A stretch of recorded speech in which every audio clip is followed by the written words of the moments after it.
You think you can touch my bag with those filthy hands? You're nothing but a baggage handler." Those were the last words Brenda Kensington screamed before she made the biggest mistake of her life. She thought the man in the dusty hiking boots was nobody. She thought she could humiliate him, get him fired, and laugh about it over champagne in first class.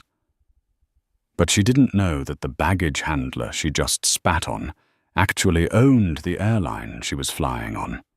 What happens next isn't just revenge. It's a masterclass in corporate destruction. You are not going to believe how this ends. The automatic doors of JFK Terminal 4 slid open, blasting Samuel Sterling with a rush of conditioned air that smelled of floor wax and expensive perfume. He exhaled a long, weary breath, adjusting the strap of his worn-out canvas duffel bag on his shoulder. Samuel looked like a wreck, and honestly he felt like one. He had just spent the last 2 weeks completely off the grid, hiking the treacherous trails of the Peruvian Andes. No phone, no emails, no board meetings, just him, the mountains, and the memory of his late father. He hadn't shaved in 10 days. His trusted North Face hiking jacket was stained with Andean mud, and his boots were scuffed grey. To the casual observer, he looked like a drifter who had stumbled into the wrong building. To the financial world, however, Samuel Sterling was the silent architect. At 42, he was the majority shareholder and CEO of Sterling Aero, a defense and aerospace conglomerate that quietly supplied parts to everyone from Boeing to NASA. His net worth hovered comfortably in the 11 figures, but he despised the trappings of wealth. No entourage, no private security unless necessary, and certainly no flashing Rolexes. He walked toward the exclusive The Sovereign first-class lounge. It was a private haven, reserved only for the ultra-elite travellers of transatlantic Flight 902 to London Heathrow. As he approached the frosted glass doors, a woman's shrill voice cut through the hum of the terminal. "Caleb, honestly, look at this place. It's slipping. They let just anyone wander near the entrance now." Samuel didn't look up initially. He just wanted a shower and a double espresso before the flight. He reached for the door handle. "Excuse me." The voice was closer now, sharp and demanding. "Hey, you!" Samuel paused and turned. Standing there was a couple who looked like they had been manufactured in a factory for entitlement. The woman Brenda Kensington was draped in a camel-colored Burberry trench coat that probably cost more than most people's cars. Her blonde hair was lacquered into a stiff, immovable helmet. Beside her stood her husband, Caleb.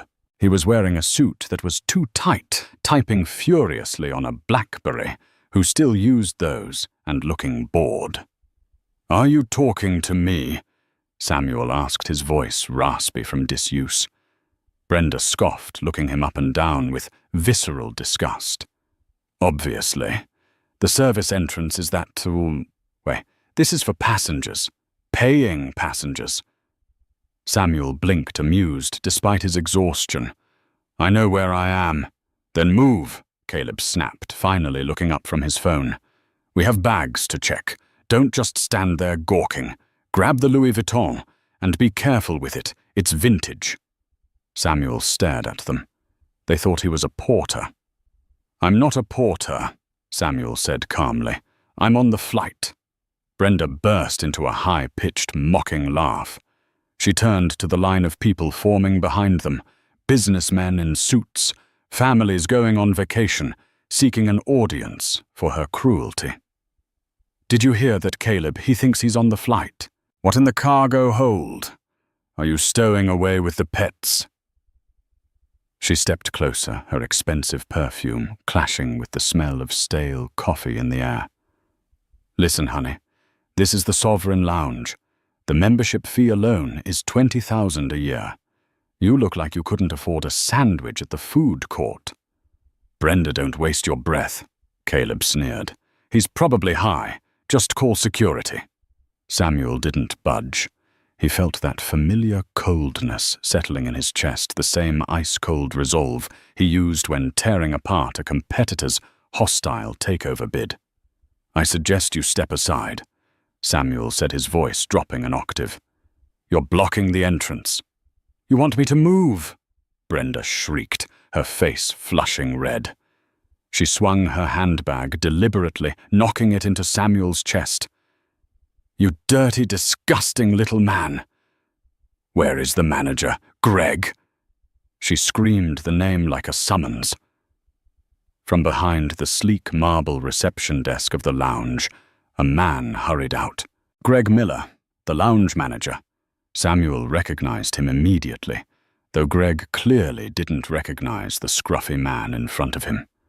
Greg was a weasel of a man, slicked back hair, a fake smile plastered on, and a reputation for fawning over anyone wearing a designer label. "Mrs. Kensington. Mr. Kensington." Greg rushed over, wringing his hands. "What is the matter? Is everything all right?"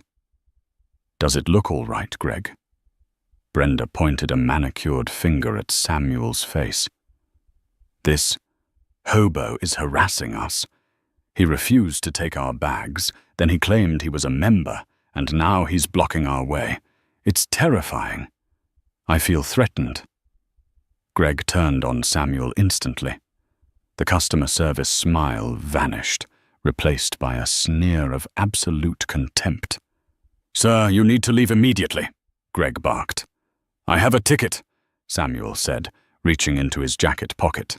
"If you'd just let me scan, I don't care if you have a lottery ticket," Greg interrupted, stepping into Samuel's personal space.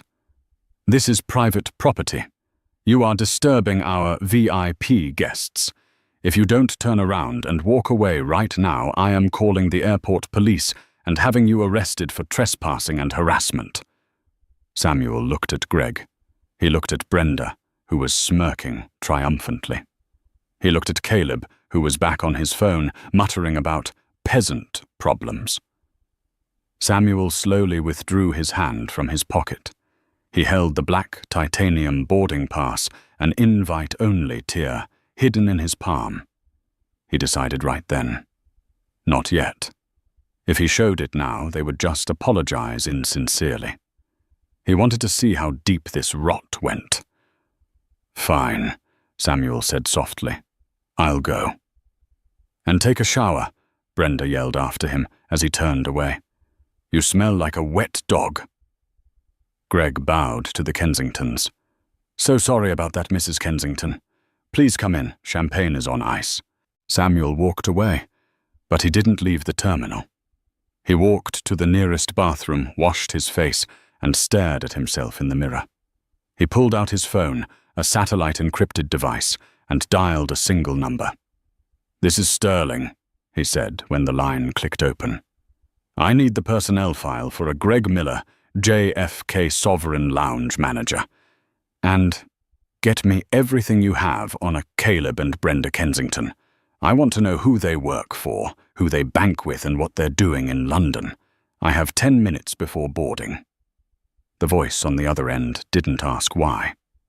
"Done, sir." Samuel waited until the very last minute to board. He had cleaned himself up as best as he could in the public restroom. He had changed into a fresh black t-shirt he had in his bag, but he still wore the muddy boots and the hiking trousers. He walked to the gate. The sign read, "Flight 902 to London Heathrow. Boarding complete." The gate agent, a kind-looking older woman named Martha, looked up. "Cutting it close, Hon. Traffic." Samuel smiled. He scanned his phone on the reader. The machine let out a specific, rare chime, a double tone that signaled Global Services/owner status. Martha's eyes widened. She looked at the screen, then at Samuel.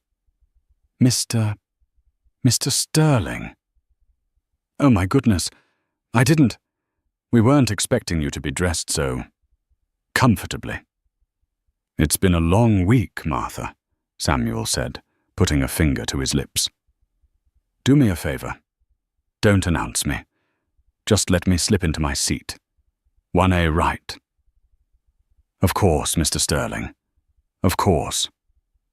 She looked at him with reverence. She knew who signed the paychecks.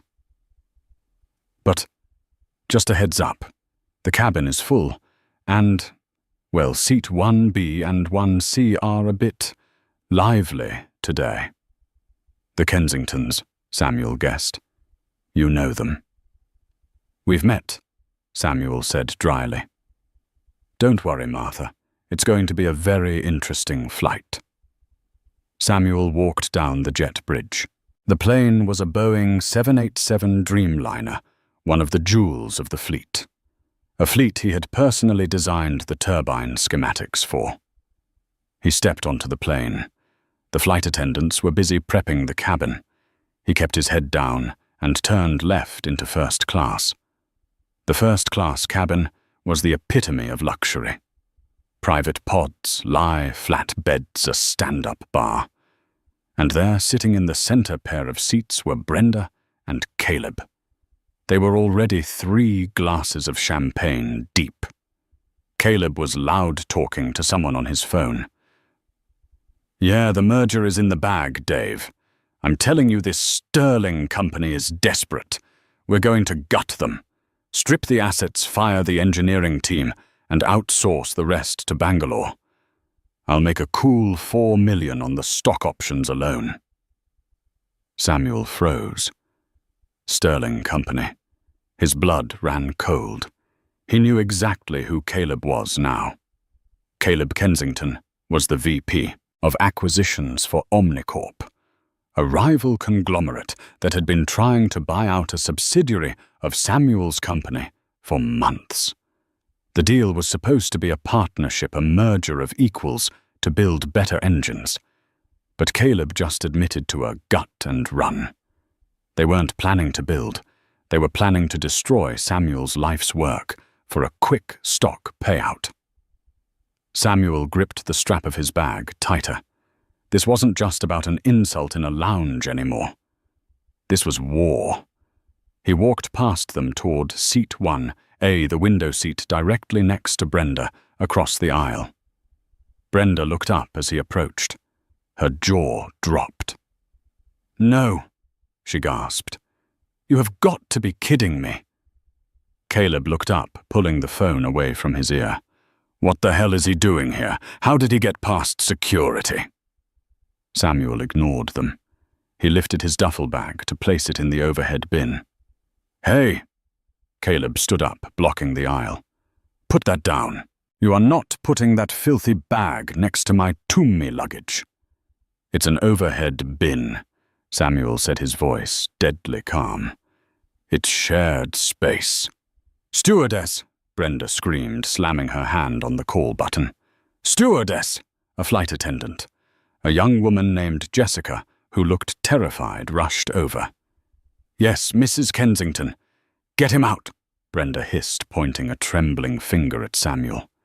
This man is a stalker. He followed us from the lounge. He's obviously a beggar who snuck on board. Look at him. He's disgusting. Sir. Jessica looked at Samuel, confused. May I see your boarding pass? Samuel calmly held out his phone. Jessica scanned it.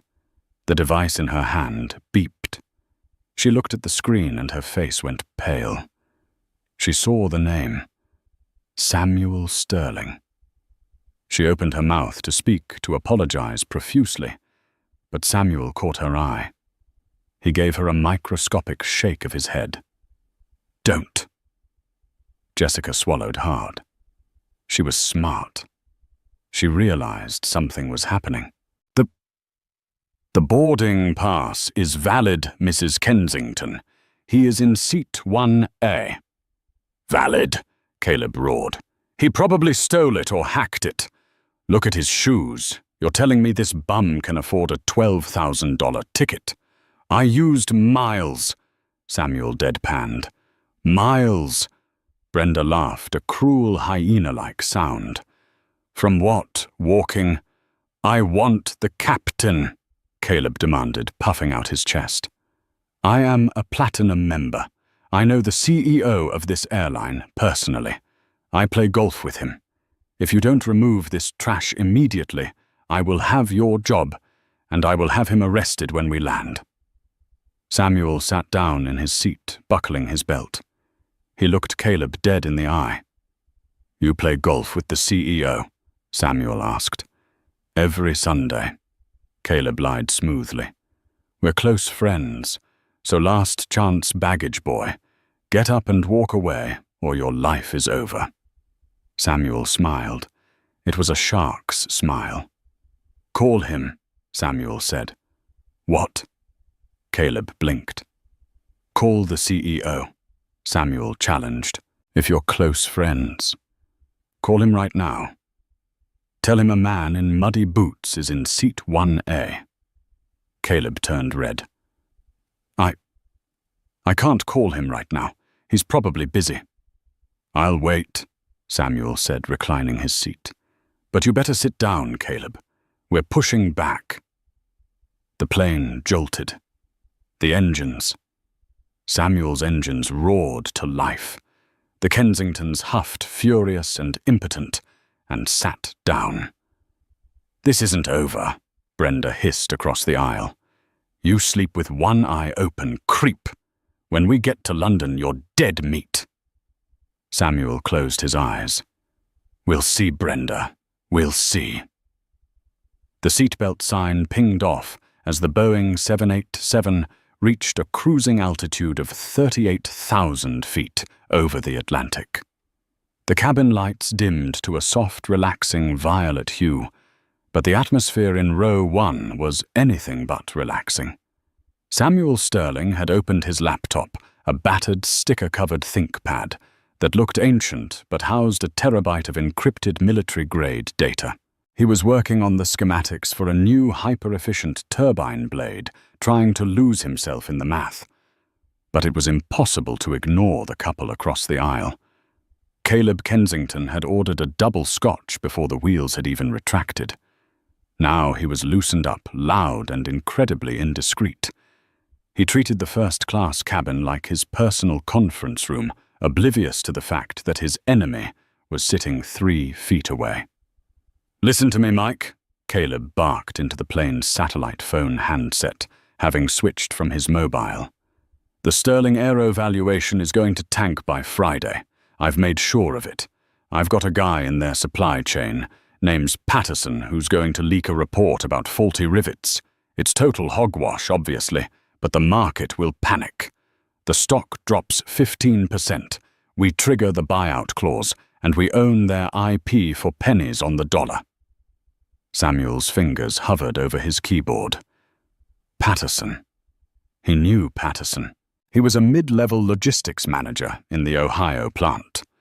Samuel memorized the name, filing it away in the Terminate and Sue folder of his mind. Caleb was literally confessing to corporate sabotage and insider trading within earshot of the very man he was trying to destroy. Across the aisle, Brenda was busy terrorizing Jessica, the flight attendant. This champagne is warm, Brenda snapped, shoving the crystal flute back at Jessica. I specifically asked for the 2008 vintage. This tastes like swill. I apologize, Mrs. Kensington, Jessica said, her voice trembling slightly. I'll check the chiller again. You do that, Brenda hissed.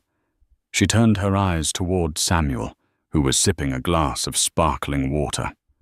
Her eyes narrowed. And why does he get a porcelain ramekin of nuts I thought the help ate out of bags? Samuel didn't look up. It's roasted almonds, Brenda. Want one? Don't speak to me.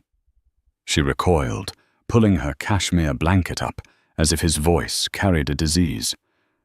I don't know how you scammed your way up here, but I'm going to make sure everyone knows what a fraud you are. You're making the entire cabin smell like poverty. Samuel sighed. He pressed the call button. Jessica appeared instantly, looking relieved to turn her back on Brenda. "Yes, sir. Can I get you anything?" "Jessica," Samuel said quietly, his voice smooth and authoritative. "Do we have the Wagyu beef on the menu tonight?" "We do, sir, but Basul, we only have 2 portions loaded for this flight."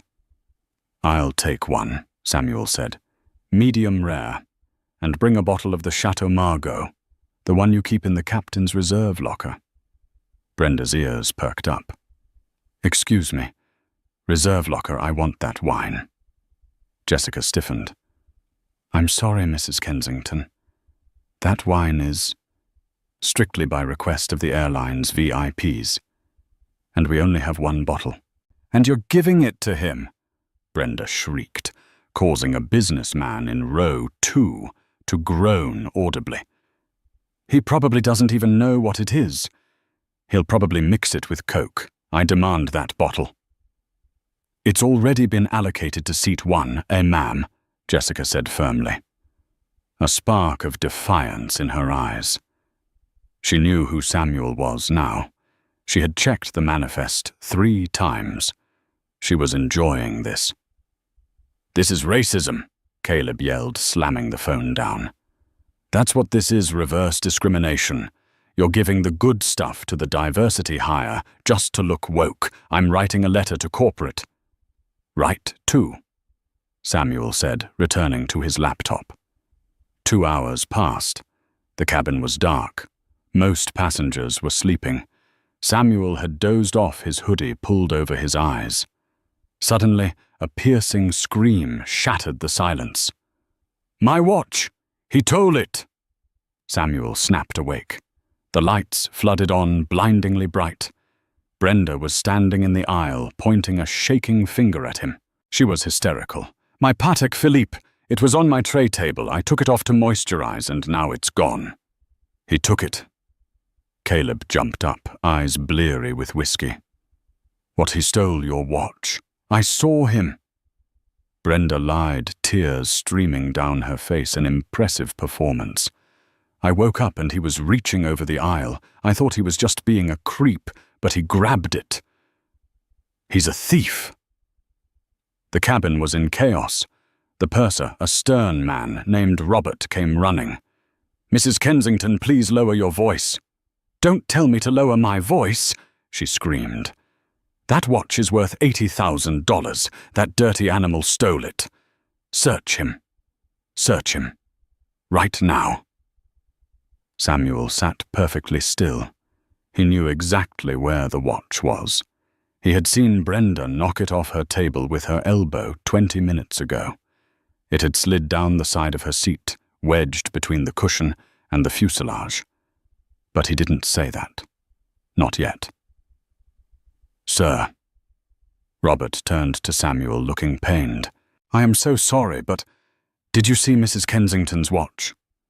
"I haven't moved from this seat, Robert," Samuel said calmly. "Liar." Caleb lunged forward, grabbing the collar of Samuel's hiking jacket. "Empty your pockets, boy. Empty them now, or I'll beat it out of you." That was the mistake. Samuel moved with a speed that belied his relaxed posture. In one fluid motion, he clamped his hand over Caleb's wrist, applying pressure to a specific nerve cluster. Caleb yelped, his grip failing instantly, and Samuel shoved him back into his seat with a thud. "Don't touch me." Samuel's voice was a low growl. The entire first-class cabin was awake now, watching in terror. "He assaulted me," Caleb wheezed, clutching his wrist. "Assault, theft, arrest him, restrain him." "We need to land the plane," Brenda yelled. "I want the police." Robert the purser looked at Samuel. He saw the cold, hard intelligence in the man's eyes. He also saw the Global Services tag on his manifest. But he had a riot on his hands. "Sir," Robert said to Samuel, his voice pleading, "for the safety of the flight, I need to ask you to move to the galley, just until we sort this out." I'm not moving, Samuel said. But if you want to find the watch, tell Mrs. Kensington to stand up and look between the fuselage and her seat cushion. Brenda froze. She looked at Robert. She looked at Samuel. I already looked there, she stammered. Look again, Samuel commanded. Robert stepped past her and jammed his hand down the side of her seat. He fished around for a second, then pulled out a diamond-encrusted Patek Philippe. The cabin went silent. Robert held it up. Is this it, ma'am? Brenda snatched it from him, her face turning a violent shade of crimson. Well, he must have put it there. He tried to hide it when I woke up. Unbelievable, the businessman in row 2 muttered. Sit down and shut up. You sit down, Caleb yelled at the businessman. My wife is a victim here. This man is a menace. Samuel looked at Caleb. You have 4 hours left, Caleb. Enjoy them. Because once we land, your reality is going to change. Threatening me, Caleb sneered, though he looked uncertain for the first time. You think you can touch me? I'm Omnicorp, pal. I own this town. When we land, the police will be waiting for you. I'm counting on it, Samuel whispered. The descent into London Heathrow was turbulent. Rain lashed against the windows, matching the stormy mood inside the cabin. As the plane taxied off the runway, the pilot's voice came over the intercom. Ladies and gentlemen, welcome to London. Please remain seated. We have been requested by airport authorities to hold at a remote stand for police to board the aircraft. We apologize for the delay. Brenda turned to Samuel with a wicked, triumphant grin. Hear that? That's for you. I hope you like British prison food. Caleb adjusted his tie, looking smug. I told the captain to radio ahead. Assault, attempted theft, harassment. We're pressing full charges. You're done. Samuel didn't respond. He was packing his laptop. He put his sunglasses on, despite the rain outside. The plane came to a halt, not at a terminal, but on a secluded stretch of tarmac. Outside, flashing blue lights reflected off the wet pavement. 3 police cruisers and 2 black Range Rovers with tinted windows were waiting. The cabin door opened. Cold, damp air rushed in. 3 officers from the Metropolitan Police boarded, led by a tall, broad-shouldered sergeant. Behind them, 2 men in sharp Italian suits entered. Here. Caleb stood up, waving his hands. He's right here. Seat 1A. The dangerous one. The sergeant looked at Caleb, then looked past him. He walked straight to seat 1A. Brenda crossed her arms, waiting for the handcuffs to click. The sergeant stopped in front of Samuel. He clicked his heels together and nodded respectfully. Mr. Sterling, the sergeant said. Welcome to London. We received your alert about the potential security threat on board. The air left the cabin. Caleb's mouth fell open. Mr. Who? Samuel stood up. He grabbed his duffel bag. He looked at the sergeant. Thank you, Sergeant. The threat is contained, but I'd like to file a report regarding 2 counts of assault and 1 count of corporate espionage. Certainly, sir, the sergeant said. My men will escort you to your vehicle. Your legal team is in the first Range Rover. Samuel stepped into the aisle. He loomed over Caleb, who was now trembling, his face draining of color. You, Caleb stammered. Sterling. Samuel Sterling. Samuel paused. He looked down at Brenda, who was clutching her pearls, looking like she was about to vomit. You called me a baggage handler, Samuel said softly. You were wrong. I don't handle bags. I own the airline that carries them. No, Brenda whispered. That's impossible. You look like, you're wearing mud.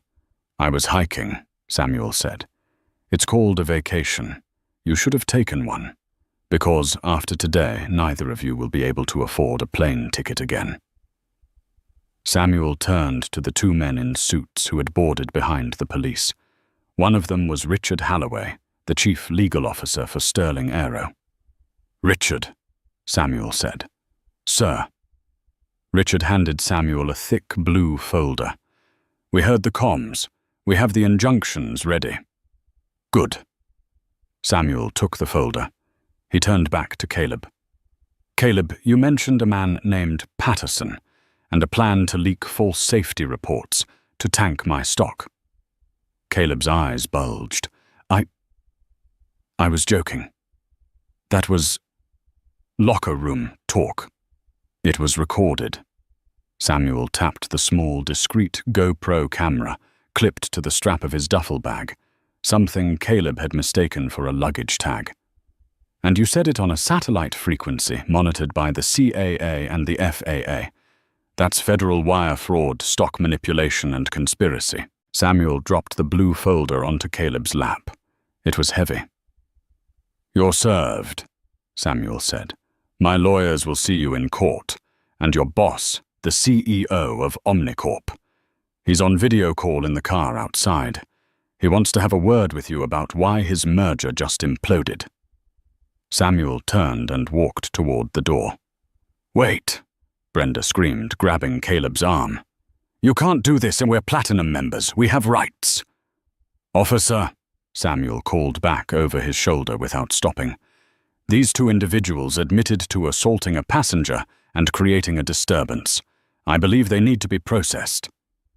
Understood, Mr. Sterling, the sergeant said.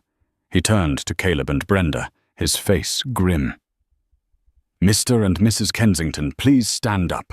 You are being detained for questioning regarding air rage and admitted corporate fraud. No! Caleb yelled, as the officer grabbed his arm, the same arm Samuel had squeezed earlier. Do you know who I am? Yes, Samuel said from the doorway, the rain framing his silhouette. You're the man who just lost everything.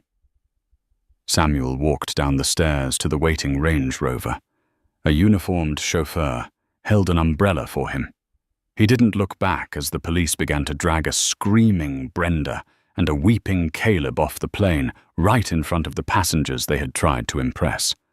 But the nightmare for the Kensingtons wasn't over. It was just beginning. Because Samuel Sterling didn't just want justice. He wanted to make an example. The interrogation room at Heathrow Police Station was a stark contrast to the Sovereign Lounge. It smelled of bleach and despair. Caleb and Brenda sat on bolted-down metal chairs, stripped of their phones, their belts, and their dignity. They had been held for 6 hours. No champagne, no vintage wine. Just lukewarm water in plastic cups. The door buzzed open. It wasn't a police officer who entered. It was Richard Halloway, Samuel Sterling's lead attorney, accompanied by a man Caleb recognized instantly and feared more than death. It was Victor Cross, the CEO of Omnicorp. Caleb's boss. Caleb scrambled to stand up. Victor, thank God you have to help us. This is a misunderstanding. That man Sterling, he set me up. Victor Cross didn't look at Caleb.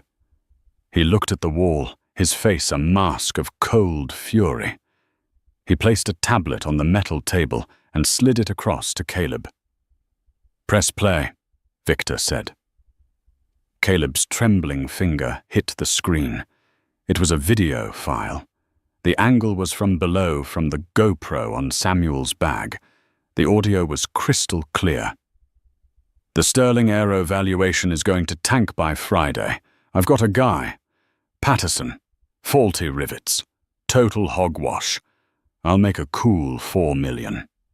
Caleb watched himself confess to a felony. He watched himself brag about destroying a company for profit. The video ended. Silence filled the room. Do you know what happened when this audio file was sent to the SEC and the London Stock Exchange 2 hours ago? Victor asked quietly. Caleb shook his head, tears forming in his eyes. Omnicorp stock dropped 12%, Victor roared, slamming his fist on the table.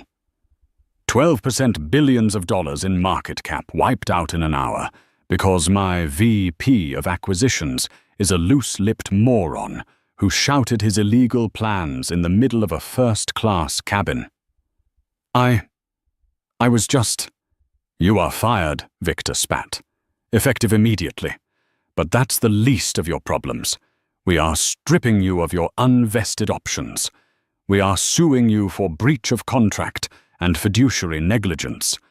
And because you implicated the company in fraud, we are cooperating fully with the FBI to send you to prison so we don't go down with you. Victor, please, Brenda shrieked, grabbing the CEO's sleeve.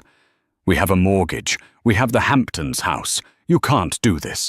Victor shook her off like a piece of lint. You should have thought about that before you abused Samuel Sterling. Do you know who he is? He's not just a CEO. He's a legend. He built his company from a garage after his father died penniless. He respects work. He despises people like you. Richard Halloway stepped forward, handing Caleb a stack of papers. Mr. Kensington, Richard said smoothly, these are restraining orders. You are to come nowhere near Mr. Sterling or any of his properties.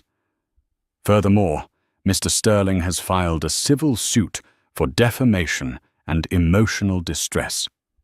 He is seeking damages in the amount of $10 million. 10 million, Caleb whispered. I don't have 10 million liquid. Then we will take the house, Richard said, and the cars, and the vintage Louis Vuitton bags. We will take it all. You're ruining us, Brenda wailed. No, Mrs. Kensington, Richard corrected, adjusting his glasses. You ruined yourselves. Mr. Sterling is just balancing the ledger. The legal destruction was swift, but the social destruction was slower and much more painful. Samuel hadn't just recorded the confession. Passengers on the plane had recorded the meltdown. By the time Caleb and Brenda were released on bail 3 days later, the video titled Entitled Karen and Husband Harass Billionaire in Disguise had 40 million views on X, formerly Twitter, and YouTube. They tried to go back to their penthouse in Manhattan, but the doormen who had seen the video looked at them with open scorn. Elevators out for maintenance, the doorman lied, crossing his arms. You'll have to take the stairs to the 45th floor. When they finally got inside, Brenda checked her phone. Her inbox was full of cancellation notices, the charity gala she chaired. She was removed from the board. The exclusive country club in Connecticut membership revoked, citing violation of code of conduct. Her friends, the socialites she lunched with, had ghosted her. No one wanted to be seen with the woman who spat on Samuel Sterling. A week later, the bank froze their accounts. The Omnicorp lawsuit had triggered a clause in their mortgage. The bank called the loan. They had 30 days to vacate the penthouse. We have to sell the jewelry, Caleb said one night, sitting on the floor of their living room amidst boxes. He looked 10 years older. The Patek Philippe, the diamond rings. It's the only way we can pay the lawyers. Brenda wept. She took the Patek Philippe, the watch she had accused Samuel of stealing to a pawnbroker in Queens, hoping to get $80,000 for it.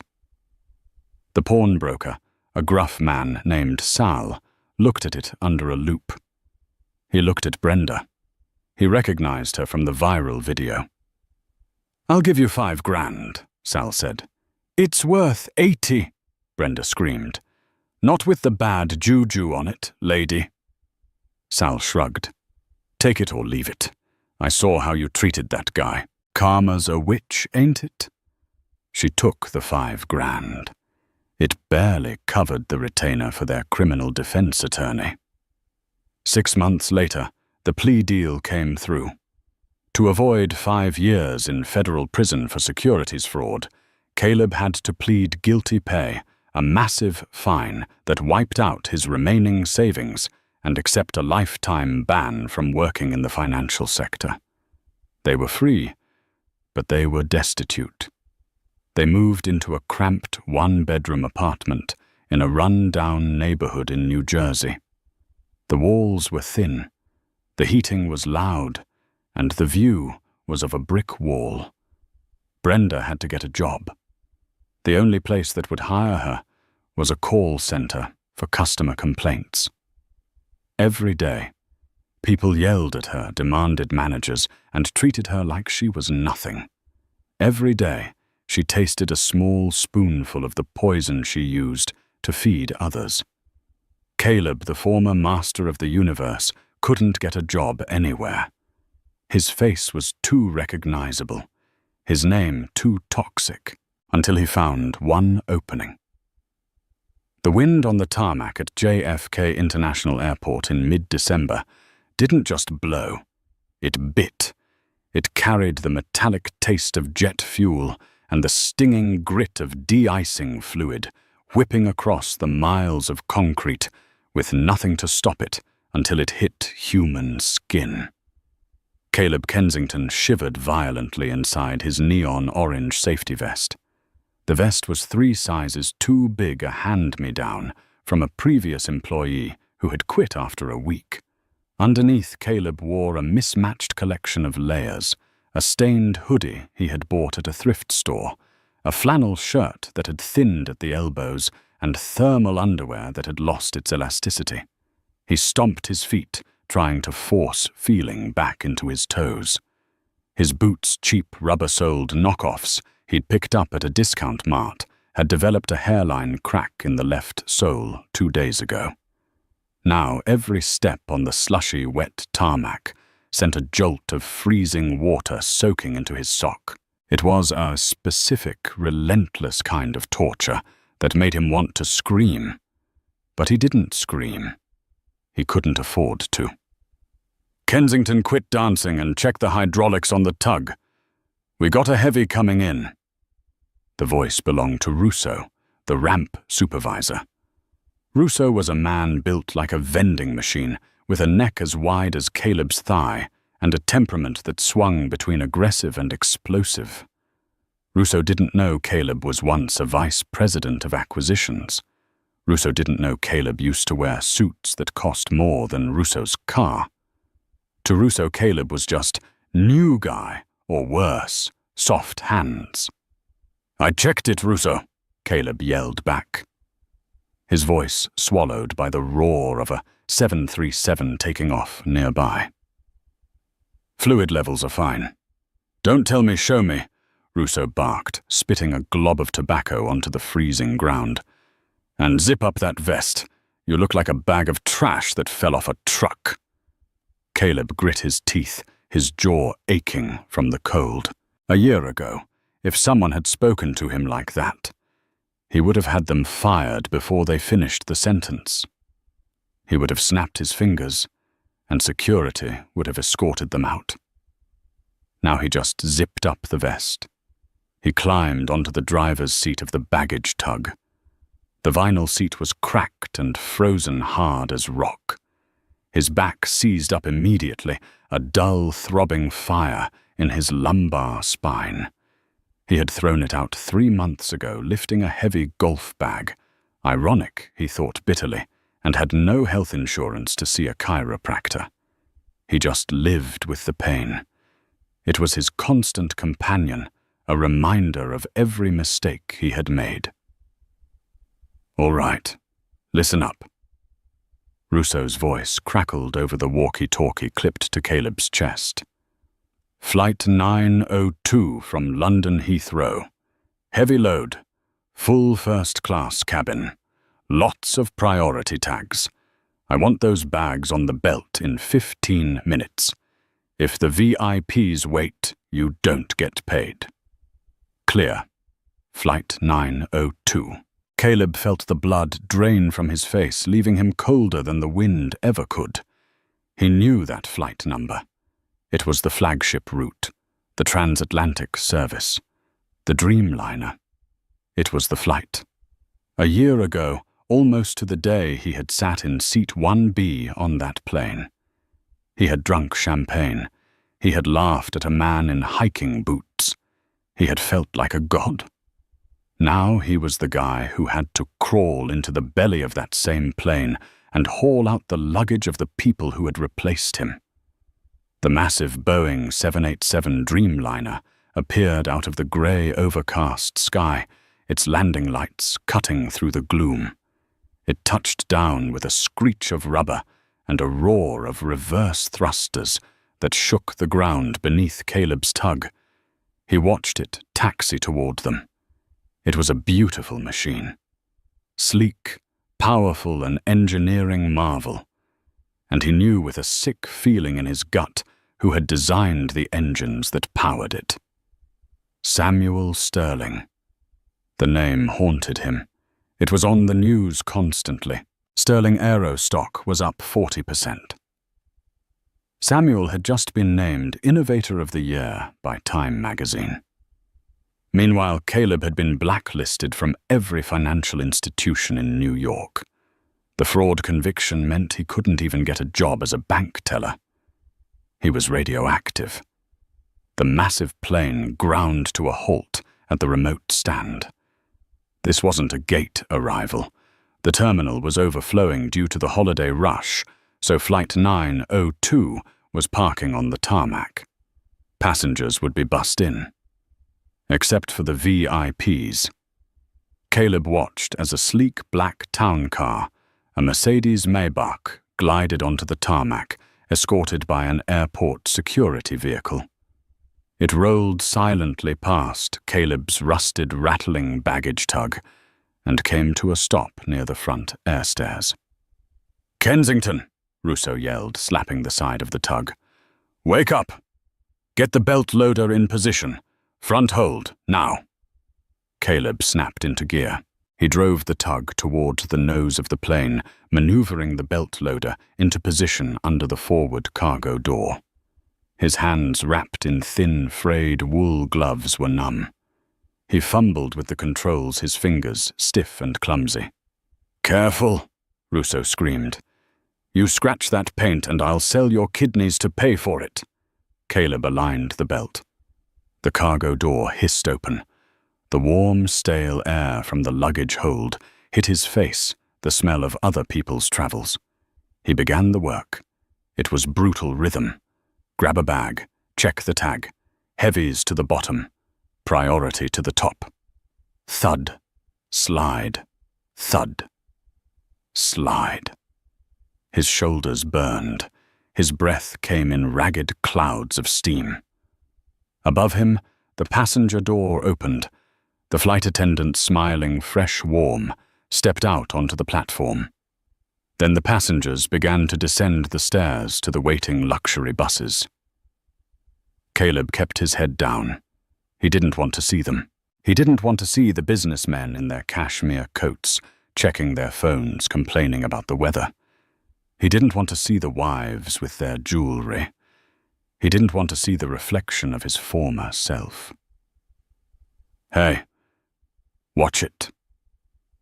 A bag slipped from Caleb's frozen grip and hit the belt with a hard clunk. It was a Rimowa aluminum case-expensive dent-prone. "Easy, you idiot," Russo shouted from the ground. Caleb scrambled to grab the bag, his heart hammering. He checked it. No dent. He let out a breath. Then he heard the silence. Usually the tarmac was a cacophony of noise, but suddenly the immediate area around the stairs went quiet. Even Russo stopped yelling. Caleb looked up from the belt loader.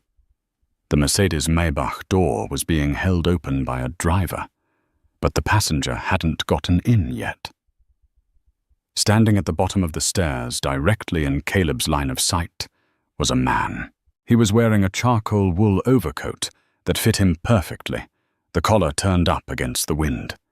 He wasn't wearing a suit and tie, but dark, high-end denim and a thick navy blue sweater. On his feet were sturdy, polished leather boots, boots that looked ready for a boardroom or a mountain trail. It was Samuel Sterling. He looked different than he had in the viral video, stronger. The exhaustion that had plagued him that day in the lounge was gone. He looked like a man who carried the weight of the world with absolute ease. Caleb froze. He was standing on the elevated platform of the belt loader exposed. He wanted to duck. He wanted to jump into the cargo hold and hide behind a wall of suitcases, but Samuel had already seen him. Samuel didn't look at the plane. He didn't look at the car. He was looking directly at the shivering man in the oversized orange vest. For a long, agonizing moment, neither of them moved. The wind howled between them, carrying the ghost of their last conversation. "You're the man who just lost everything." Samuel said something to his driver. The driver looked confused but nodded and stepped back. Samuel began to walk. He didn't walk toward the car. He walked toward the baggage loader. "Oh, God," Caleb whispered. Panic seized his throat. "He's going to mock me. He's going to film me. He's going to tell Russo to fire me." Russo saw the billionaire approaching and practically snapped his spine, trying to stand at attention. "Mr. Sterling, sir. An honor is this man bothering you? I can have him removed." Samuel ignored Russo completely. He walked past the supervisor, his boots crunching on the icy asphalt, until he stood right next to the belt loader. He looked up at Caleb. Caleb looked down. He couldn't meet those eyes. He looked at his own hands, red raw, the knuckles cracked and bleeding slightly, where the thin wool gloves had worn through. "Hello, Caleb," Samuel said. The voice wasn't loud. It wasn't the booming voice of a CEO destroying a rival. It was quiet, calm, and terrifyingly human. Caleb swallowed dryly. "Mr. Sterling." "It's a cold day for it," Samuel observed, looking around the bleak expanse of the airport. "Yes, sir," Caleb rasped. "It is." "I see you're handling the forward hold," Samuel said. "That's where the priority bags are." "Yes, sir." "My bag is in there," Samuel said. "Green canvas duffel. Old. You remember it?" Caleb flinched. How could he forget? He had called it filthy. He had tried to have it thrown off the plane. "I remember it, sir." Caleb said, his voice barely a whisper. I'll get it for you right now. I'll make sure it doesn't touch the ground." "I know you will," Samuel said. Caleb turned and scrambled into the hold. He found the bag immediately. It was sitting alone, as if the other bags had given it space out of respect. It was battered, stained with the mud of a dozen countries. Caleb picked it up with both hands. He treated it like it was made of glass. He carried it out to the belt. He expected Samuel to let him put it on the belt to watch him serve him. But Samuel reached up. "Hand it down." Caleb hesitated, then lowered the bag. Samuel took it. He didn't snatch it. He took the weight. "Thank you," Samuel said. Caleb nodded, feeling a lump in his throat, so large he couldn't speak. He just wanted this to be over. He wanted Samuel to leave so he could go back to being invisible. But Samuel didn't leave. He set the bag down on the dry patch of tarmac near his feet. Then he reached into the deep pocket of his wool coat. Caleb braced himself. Here it comes. A tip. A penny. A lawsuit. Samuel pulled out a pair of gloves. They weren't ordinary gloves. They were heavy-duty industrial-grade thermal work gloves. Black leather palms, reinforced knuckles, fleece-lined. The kind of gloves that cost a week's wages for someone like Caleb. The kind of gloves utility workers wore in the Arctic. Samuel held them out. Your hands are bleeding, Samuel said simply. Caleb looked at the gloves. Then he looked at Samuel. I can't take those. Take them, Samuel said. It wasn't a request. I bought them for a site inspection in Iceland next week. I have another pair. You need them more than I do. Why? Caleb choked out. The question escaped him before he could stop it. After everything I did. Why? Samuel looked at Caleb, really looked at him. He saw the hollow cheeks, the fear in the eyes, the absolute destruction of the arrogance that had defined Caleb Kensington. Because, Caleb, Samuel said softly, cruelty is a cycle. Someone has to break it. Samuel placed the gloves on the edge of the belt loader, right next to Caleb's frozen boots. And besides, Samuel added a faint, dry smile touching the corner of his mouth. You're handling my gear. I can't have you dropping it because your fingers are numb.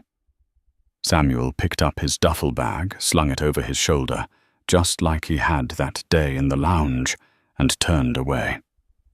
Merry Christmas, Caleb, Samuel said, walking back toward the warmth of the Mercedes. Caleb stood there on the platform, the wind howling around him. He stared at the black gloves.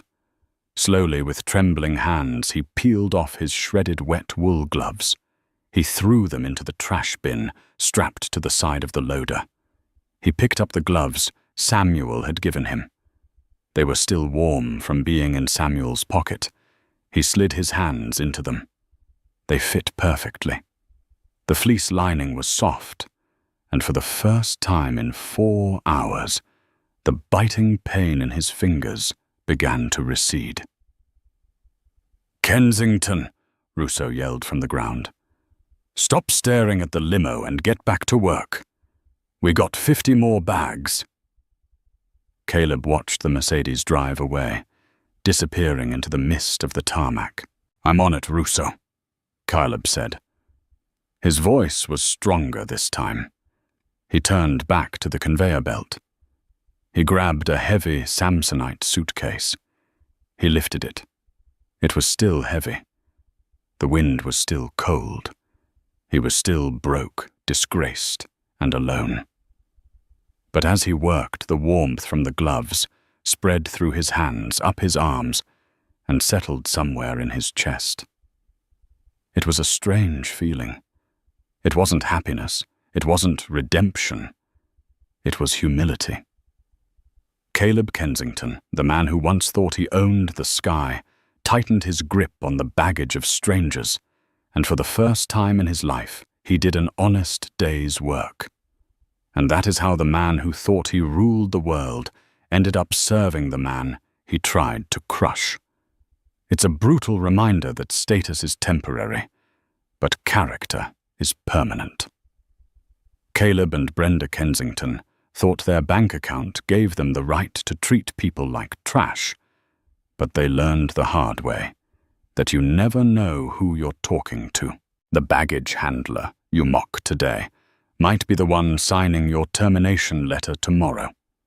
If you enjoyed this story of absolute karmic justice, make sure to hit that like button. It really helps the channel grow. And if you want to hear more stories about arrogant people getting exactly what they deserve, subscribe and turn on notifications so you never miss a video. Comment karma below if you think Samuel let them off too easy. Thanks for watching, and I'll see you in the next one.